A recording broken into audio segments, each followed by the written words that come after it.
Bilirsinizmi niyə tanışlarınız paylaşımlarınıza bəyənmə qoymur? Bu, onların görməməsi və ya vecinə olmaması ilə bağlı deyil. Xeyr, onlar görür, oxuyur, bəlkə də sizi izləyirlər. Amma bəyənmə bu etirafdır. Başqasının uğurunu etiraf etmək isə heç də asan deyil. Sənin inkişafın onlar üçün ayna kimidir. Biz eyni yerdən başlamışdıq. Bəs niyə o irəlidədir?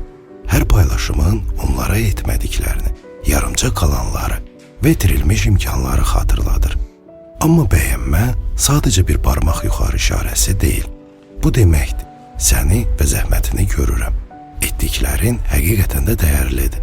Yalnız özündən razı və daxili balans olan insanlar başqalarının uğruna sevinə bilirlər. Onların qəlbində paxıllığa yer yoxdur. Onlar başqasının qələbəsini etiraf etməkdən qorxmurlar. Çünki öz həyatlarından məmnundular və gördükləri işlə məşğuldurlar. Belə insan olmaqdan qorxma. Gör, dəyərləndir, dəstək ol və dünya sənə eyni şəkildə cavab verəcək.